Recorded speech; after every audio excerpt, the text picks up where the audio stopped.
குடிவெறியில இந்த பொறுக்கி குருக்கள்கள் பருத்தி வீரன் பாட்டுக்கு ஆபாசமா நடனமான அந்த வீடியோ நீங்க பார்த்துருப்பீங்க. அது மட்டும் இல்லாம கோயிலில் வரக்கூடிய பெண் பக்தர்களை குறி வச்சு அவங்க மூஞ்சில ரிபூதியை தெளிச்சு அவங்க துடிக்கிறத பார்த்து ரசிக்கிறானுங்க. இவங்க இது மட்டும் செய்யல, இன்னும் பல அட்டூழியங்கள்ல இந்த கோயிலுக்குள்ள செஞ்சிருக்காங்க, பல அத்துமீறல்களை செஞ்சிருக்காங்க. இந்த வீடியோ வெளியே வந்த பிறகு இந்த பார்ப்பன பாஜக RSS கும்பல் என்ன சொல்லுதுன்னா, அந்த வீடியோல ஆடக்கூடிய ஆசாமிகள் அனைத்து சாதியினரும் அர்ச்சகர்கள் ஆகலாம் அப்படின்ற தமிழக அரசின் திட்டத்தின் கீழ் பயிற்றுவிக்கப்பட்ட மாணவர்கள், அவங்க ஏற்கனவே பூஜை செய்யக்கூடிய பிராமணர்கள் அல்ல அப்படின்னு சொல்லி ஒரு அவதூறை கிளப்புறாங்க. உண்மையிலேயே அந்த வீடியோல வர ஆடக்கூடிய இந்த பெண்கள் மீது ரிபூதியை தூவக்கூடிய இந்த ஆசாமிகள் யாரு? அனைத்து சாதியினரும் அர்ச்சகர் ஆகலான்ற திட்டத்தின் கீழ் வந்த புதிய அர்ச்சகர்களா, இல்ல ஏற்கனவே பூஜை செய்யக்கூடிய பிராமணர்களா? இவங்க இன்னும் இந்த கோயிலுக்குள்ள என்னென்ன அட்டியூலங்கள் ஈடுபட்டிருக்கிறாங்க, இவங்க எப்படி இந்த பதவிக்கு வந்தாங்க, இவங்க ஆகம படிச்சாங்களா, எங்க படிச்சாங்க என்ற முழு விவரத்தை தான் இந்த வீடியோல நம்ம பார்க்க போறோம். அனைவருக்கும் வணக்கம், இது ட்ரைப்ஸ் தமிழ். விருதுநகர் மாவட்டம் திருவல்லிபுத்தூரில் இருக்கக்கூடிய பெரிய மாரியம்மன் கோவில், இந்த கோவிலில் தான் இந்த குருக்கள்கள்லாம் வேலை செய்கிறாங்க. அதில் முக்கியமான ஆள், அந்த ஆபாச நடனம் ஆடுறதுல பெண்கள் மீது ரிபூதி தூவுறதுல முக்கியமான ஆள் கோமதி விநாயகம்.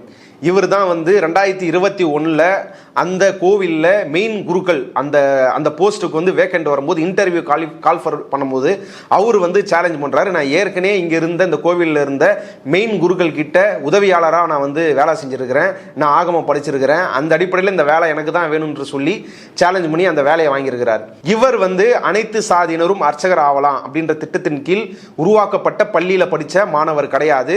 இவர் பிள்ளையார்பட்டி என்னும் ஊருக்குள்ள பிள்ளையார்பட்டி என்னும் பேர் தாங்கிய ஒரு பிரைவேட் இன்ஸ்டியூட், ஆகமும் சொல்லி தரக்கூடிய ஒரு பிரைவேட் இன்ஸ்டியூட்ல படித்த மாணவர் தான் இந்த கோமதி விநாயகம். இவர் பார்ப்பனர் தான். அவர் கூட இந்த வீடியோல ஆடக்கூடிய மற்ற நபர்கள், அந்த இரு நபர்களும் கூட அந்த இன்ஸ்டியூட்ல பிரைவேட் இன்ஸ்டியூட்ல இவர் கூட படித்த கிளாஸ்மேட் தான், இவர்களும் பார்ப்பனர்கள் தான். இவங்க யாருமே அனைத்து சாதியினரும் அர்ச்சகர் ஆகலாம் அந்த திட்டத்தின் கீழ் அந்த அரசினால் உருவாக்கப்பட்ட பள்ளியில் பயிற்றுவிக்கப்பட்ட மாணவர்கள் அல்ல. ஆபாசமா நடனமான அந்த வீடியோ மட்டும் இல்லைங்க பிரச்சனை, கோயிலுக்குள்ள பல அட்டூழியங்களை இவங்க செஞ்சிருக்கிறாங்க. வழக்கமாகவே கோயிலுக்குள்ள குடிச்சிட்டு பூஜைகள்ல இவங்க ஈடுபட்டிருக்கிறாங்க, குடிச்சிட்டு பல சில்மிஷங்களை செஞ்சிருக்கிறாங்க. சில வாரத்துக்கு முன்னாடி ஒரு நபர், இதே கோயிலில் இருக்க ஒரு நபர் குடிச்சிட்டு பூஜை செஞ்சு அங்க வர பெண் பக்தர்கள் அந்த நெடி குடிச்ச நெடி அவங்களுக்கு பட்டிருக்குது, இது பலருக்கும் பட்டிருக்குது. அதுல ஒரு நபர் கோயில் நிர்வாகத்துக்கிட்ட புகார் கொடுத்து இவர் குடிச்சிட்டு பூஜை செஞ்சிருக்கிறாரு, தெளிவா இருக்க மாட்டாரு, தப்பா நடந்துக்கிறாரு அப்படின்னு புகார் கொடுத்துருக்காங்க. அந்த புகாரின் அடிப்படையில் அவரை பணி இடைநீக்கம் செஞ்சிருக்கிறாங்க. கூடிய சீக்கிரத்தில் அவர் மேல முழு நடவடிக்கை எடுக்க போறதா கோயில் நிர்வாகம் அறிவிச்சிருக்குது. இது மட்டும் இல்லாம இவங்க குறிப்பா இந்த கோமதி விநாயகம் இவரோட கூட இருக்க நண்பர்கள் இவங்க என்ன பண்றாங்கன்னா, கோயிலுக்கு வர பக்தர்கள் குறிப்பா பெண் பக்தர்களை குறி வச்சு அந்த கோயில் செவுத்துல ஒரு எக்ஸாஸ்ட் ஃபேன் இருக்குது, அது வழியாக போய் எட்டி பாருங்க, அந்த ஒரு ஓட்டம் மட்டும்தான் தெரியும், அது வழியாக போய் எட்டி பாருங்க, கடவுள் தெரிவாங்க, அருள் கிடைக்கும் அப்படின்னு சொல்லி அவங்கள எட்டி பார்க்க வச்சு எக்ஸாஸ்ட் ஃபேனுக்கு இந்த பக்கத்துல இருந்து ரிபூதியை அள்ளி தூவுறாங்க. அந்த ரிபூதி அவங்க முகத்துல கண்ணில் பட்டு அவங்க துடிக்கும் போது அதை பார்த்து கேலி செஞ்சு ரசிக்கிறாங்க. அதை அவங்களே வீடியோ வேற எடுத்து வச்சிருக்கிறாங்க. இது அந்த பக்தர்களை பெரும் அச்சுறுத்தலுக்கு உள்ளாகி இருக்குது. இன்னும் பல விஷயங்கள் அதை செஞ்சிருக்கிறாங்க இவங்க. இந்த கோமதி விநாயகம் இவர் கூட இந்த நண்பர்கள் எப்படி இந்த கோயிலுக்கு வராங்கன்னா, வர ஜூலை 2ஆம் தேதி அந்த பெரிய மாரியம்மன் கோயில் ஒரு கும்பாபிஷேகம் நடக்க இருக்குது. அந்த கும்பாபிஷேகத்துக்கு வேலை செய்யறதுக்காக உதவி செய்யறதுக்கும், அது மட்டும் இல்லாம பூக்குழி திருவிழா அந்த ஊர்ல நடக்க இருக்குது. அது 2வது பெரிய திருவிழாவா அந்த ஊர்ல கருதப்படுது. அதுக்கான ஏற்பாடு வேலை செய்யறதுக்கும் தான் இவங்க அந்த நண்பர்கள் இவர் கூட சேர்ந்திருக்கிறாங்க. அந்த கும்பாபிஷேகம் முடிஞ்ச பிறகுதான் ஏற்கனவே சஸ்பெண்ட் செய்யப்பட்ட அந்த நபர் மீது இறுதி நடவடிக்கை எடுக்க போறதா கோயில் நிர்வாகம் சொல்லி இருக்குது. இந்த நிலையில இவங்க யாருமே அனைத்து சாதியினரும் அர்ச்சகர் ஆகலாம் அப்படின்ற திட்டத்தின் கீழே உருவாக்கப்பட்ட பள்ளியில பயிற்றுவிக்கப்பட்ட மாணவர்கள் அல்ல. இவங்க எல்லாருமே பார்ப்பனர்கள் தான். இப்படி உண்மை இருக்கும்போது சமூக வலைத்தளங்களில் இந்த RSS பாஜக பார்ப்பன கும்பல் என்ன செய்து இவங்க என்ன மாதிரியான கமெண்ட் போடுறாங்க? ஒழுக்கன்றது பிறப்பின் அடிப்படையில் தான் வரும், இப்படி பிராமணர் அல்லாத மற்ற சமூகத்தினரை கோயிலுக்குள்ள பூஜை செய்ய அனுமதிச்சா கடவுளுக்கும் கோவிலுக்கும் இப்படி ஒரு இழிவை தான் தேடி தருவாங்க. ஏன்னா இவங்கெல்லாம் பிறப்பின் அடிப்படையிலே ஒழுக்கம் இல்லாதவங்க. யாரு? பார்ப்பனர் அல்லாத மற்ற உழைக்கும் மக்கள் யாருமே பிறப்பின் அடிப்படையில் ஒழுக்கமற்றவர்கள் சொல்லி இவனுங்க கமெண்ட் போட்டுட்டு இருக்கிறாங்க. ஏன் இப்படி ஒரு பொய்யான ஒரு வதந்தியை கலப்புறாங்கன்னா, அனைத்து சாதியினரும் அர்ச்சகர் ஆகலாம் அப்படின்ற திட்டத்தின் கீழே பார்ப்பனர் அல்லாத மற்ற சமூகத்தை சேர்ந்த எந்த மக்களும் சாமியை தொட்டு பூஜை செய்யக்கூடாது, அந்த கருவறைக்குள் நுழையும் உரிமை வந்து அவங்களுக்கு வரவே கூடாதுன்ற இவங்களுக்கு இருக்கிற ஏற்கனவே அந்த வெறி தான் வந்து இந்த மாரியான பிரச்சாரத்தை இவங்க செய்யறாங்க. இதை கண்டிச்சு அர்ச்சகர் பயிற்சி பெற்ற மாணவர் சங்கத்தோட தலைவர் ரங்கநாதன் அவர்கள் வந்து ஒரு முழு நீள அறிக்கையை வந்து வெளியிட்டிருக்கிறாரு. இது வேணும்ட்டே எங்க மீது ஒரு காழ்ப்புணர்ச்சியில இப்படி ஒரு பழிய போடுறாங்க, இவங்க மீது தக்க நடவடிக்கை எடுக்கணும், காவல்துறை இந்த மாரி பதிவு போடுறவங்க மீது கைது செய்யணும், கோயிலுக்கு களங்கம் விளைவிச்ச, கடவுளுக்கு களங்கம் விளைவிச்ச இந்த பொறுக்கி குருக்கள்கள் வந்தும் தண்டிக்கப்படணும்னு சொல்லி ஒரு அறிக்கை விட்டுருக்கிறாங்க. இது ஒரு புறம் இருக்க, இது முதல் தடவையா இந்த பார்ப்பன கும்பல் கோயிலுக்குள்ள இப்படி பண்றது.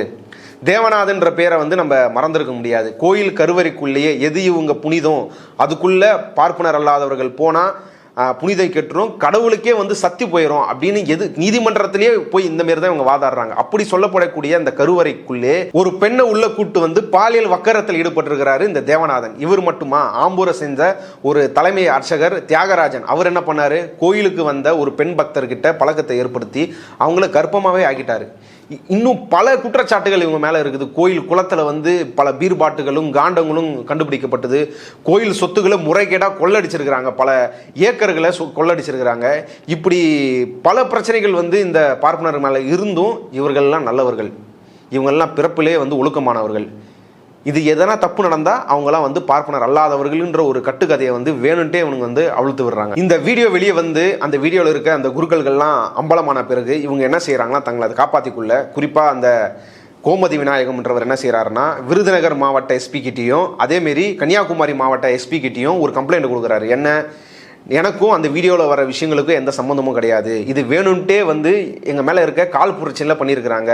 வர ஜூலை 2ஆம் தேதி நடக்கக்கூடிய கும்பாபிஷேகம் என் தலைமையில் தான் நடக்க இருக்குது, என் கூட இருக்க அந்த நண்பர்கள் தான் கூட சேர்ந்து நடத்த போகிறாங்க, இது நடக்கக்கூடாது அப்படின்ற ஒரு இன்டென்ஷனில் இது பண்ணியிருக்காங்க. யார் பண்ணியிருக்கிறாங்கன்னா, இதுக்கு முன்னாடி அந்த கோவிலில் பெரிய மாரியம்மன் கோவிலில் தலைமை குருக்களாக இருந்த ஹரிகரன் என்பவரும் அவரோட மகன் சபரிநாதன் என்பவரும் தான் இப்படி ஒரு போலியான வீடியோ தயாரித்து சமூக வலைத்தளங்களை விட்டு எங்கள் மேலே அவதூறு உருவாக்கி இருக்கிறாங்க.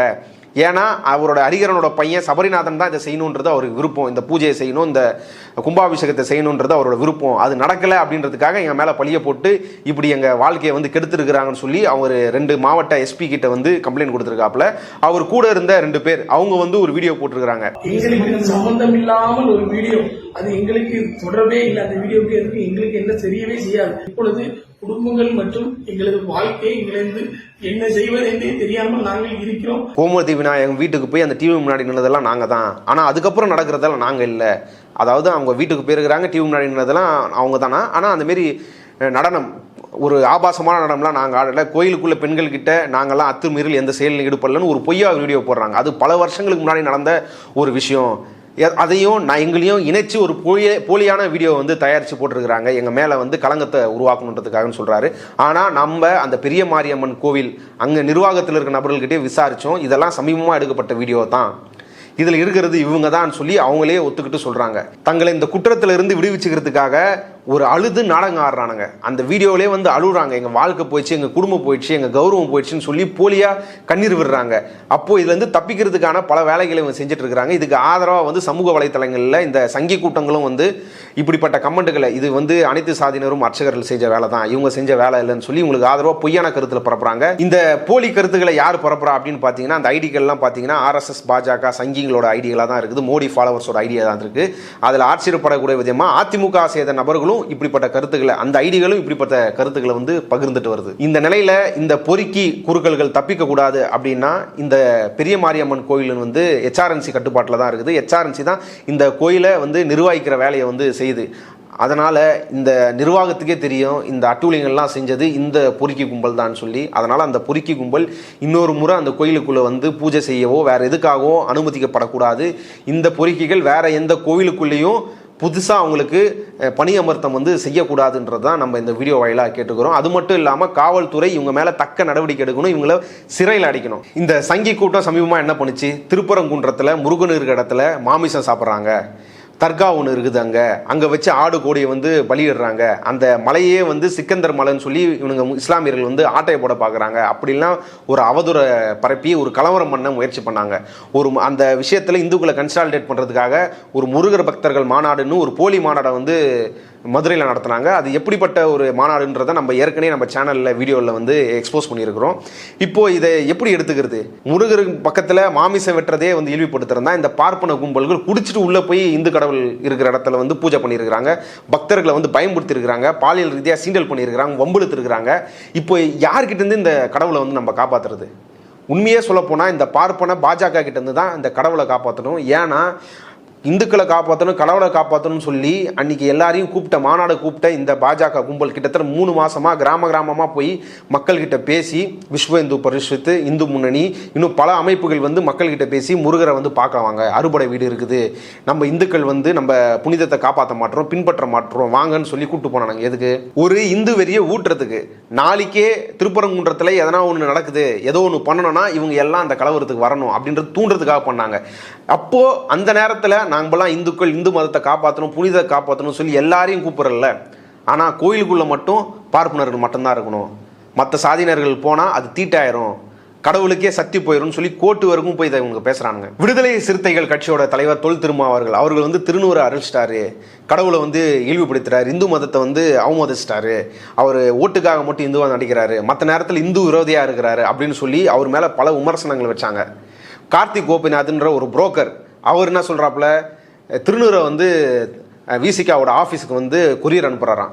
உங்களுக்கு வந்து வேர்வை வருது, திருநூறு வந்து அழியுது, உங்களை அந்த முகம் வந்து பார்க்க முடியல, சகிக்க முடியல திருநூறு இல்லாத முகத்தைன்னு சொல்லி அவர் இழிவுபடுத்தி பேசி, அதனால் திருநூறு இல்லாமல் நீங்கள் இனிமேல் இருக்கக்கூடாது, தேவையான திருநூறு வந்து நான் இப்போ அனுப்புகிறேன், இதுக்கப்புறம் தமிழ்நாடு முழுக்க இருந்து உங்களுக்கு அவங்க ஆஃபீஸுக்கு வந்து திருநூறு வரும், நீங்கள் அதை வச்சுட்டு போங்கன்னு சொல்லி அவரை கேலி செய்கிறாங்க. இப்போ அதே கார்த்திக் கோபிநாத் வந்து இந்த பார்ப்பன பொறுக்கிங்க வந்து வேட்டியை தூக்கி ஆடினாங்கல்ல, வேட்டி உங்கள் இடுப்பில் நிற்க மாட்டுது, பத்த மாட்டுது, அதனால் நான் புதுசாக வேட்டியை வாங்கி தரேன் அப்படின்னு சொல்லி வேட்டியை வந்து அந்த பார்ப்பன பொறுக்கிங்களுக்கு அனுப்புவாங்களா? உண்மையிலேயே இந்து மதத்தை இந்து கடவுள்களை காப்பாற்றணும், அவங்களுக்கு ஒரு ஆபத்துனா அது இந்த பார்ப்பன பொறுக்கி கும்பல்களால தான் ஆபத்து. ஏன்னா அவங்களுக்கு தான் வந்து கொஞ்சம் கூட பக்தியும் பயமும் கிடையாது, கோயிலுக்குள்ளேயே வந்து எல்லா அட்டூழியங்களையும் செஞ்சுட்டு இருக்கிறாங்க. உண்மையிலேயே கடவுள் மீது பக்தியோட ஆன்மீக உணர்வோட பல அனைத்து சாதியினரும் அர்ச்சராகலாம் அப்படின்னு சொல்லி அந்த திட்டத்தில் பயிற்றுவிக்கப்பட்ட பல மாணவர்கள் வந்து இன்னைக்கு வாழ்க்கையை இழந்துட்டு அவங்களோட லட்சியத்தை இழந்துட்டு இன்னைக்கு நிர்கதியாக நிற்கிறாங்க.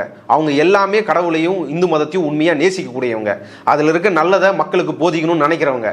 ஆனால் அவங்களுக்கு இன்னைக்கு அந்த வாய்ப்பு மறுக்கப்படுது. காரணம் அவங்கெல்லாம் பார்ப்பனர் இல்லைன்ற ஒரே விஷயம்தான். இந்து மதத்தை காப்பாற்றணும் அப்படின்னா மட்டும் இந்த பார்ப்பனர் அல்லாத கும்பல் வந்து கலவரத்தில் ஈடுபட்டு அவங்க வாழ்க்கையை வந்து இழக்கணும்.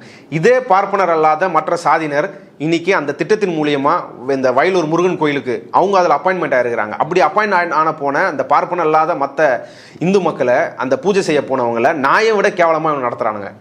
அப்போ நீ கலவரத்துக்கு மட்டும்தான் வரணும், கோயிலுக்குள்ளேயோ கருவறைக்குள்ளேயோ நீ வந்துடக்கூடாதுன்றதுல தெளிவாக இருக்கிறாங்க. அதனால தான் இந்த வீடியோ வெளிவந்ததை பயன்படுத்தி இந்த பழியை வந்து அனைத்து சாதியினரும் அர்ச்சகராகலாம் அப்படின்னு திட்டத்தின் கீழே வந்த மாணவர்கள் தான் சொல்லி அவங்க மேலே போட்டு இதுக்கப்புறம் அந்த திட்டம் செயல்படவே கூடாது, இதை கோர்ட்லேயே முன் வைப்பாங்க. பார்த்தீங்களா எப்படி கோயிலுக்கு வந்து ஒரு இழுக்கை வந்து உருவாக்கிட்டாங்க, ஆகமத்தை வந்து மீறி இருக்கிறாங்க, இப்படிலாம் பேசுவாங்க. ஒரு புறம் கோயிலுக்குள்ள மற்ற சாதியினர் விடுறதில்லை, இது ஒரு தீண்டாமை, இதுக்காக போராடணும் அப்படின்னு சொல்லி இந்த கோரிக்கைக்காக எல்லாரும் போராடிட்டு இருக்கும்போது கோயிலுக்குள்ள அன்னத்தமிழில் அர்ச்சனை செய்யணும், அன்னை தமிழில் அர்ச்சனை செய்ய முடியாதுதான் ஒரு பிரச்சனை அப்படின்னு சொல்லி சீமான் வகையாரா வந்து பேசுவாங்க. கோயிலுக்குள்ள அன்னை தமிழில் பேசக்கூடாதுன்னு சொன்னது யாரு? இதே பார்ப்பனர் கும்பல் தான். இதை பேசினா இந்த தமிழில் வந்து அர்ச்சனை பண்ணால் சாமிக்கு தீட்டாயிடும் அப்படின்னு சொல்கிறது இந்த பார்ப்பன கும்பல் தான். ஆனால் இந்த பார்ப்பன கும்பலை பற்றி எதிர்த்து பேச மாட்டார். இவர்கள் கோயிலுக்குள்ளே இருக்கிறத பற்றி அவருக்கு பிரச்சனை கிடையாது, தமிழர்கள் உள்ளே போகிறத பற்றி அவருக்கு கவலை கிடையாது. தமிழ் மொழியில் பாடினா மட்டும்தான் போதும், அது நடக்க போகிறது கிடையாது, பார்ப்பனர்கள் ஒரு நாள் செய்ய போகிறது கிடையாது. ஆனால் தமிழர் உரிமைன்னு பேசக்கூடிய அந்த சீமான் தமிழர்கள் கோயிலுக்குள்ளே போய் அர்ச்சனை செய்யணுன்றதை பற்றி வாயை திறக்கவே மாட்டாப்புல.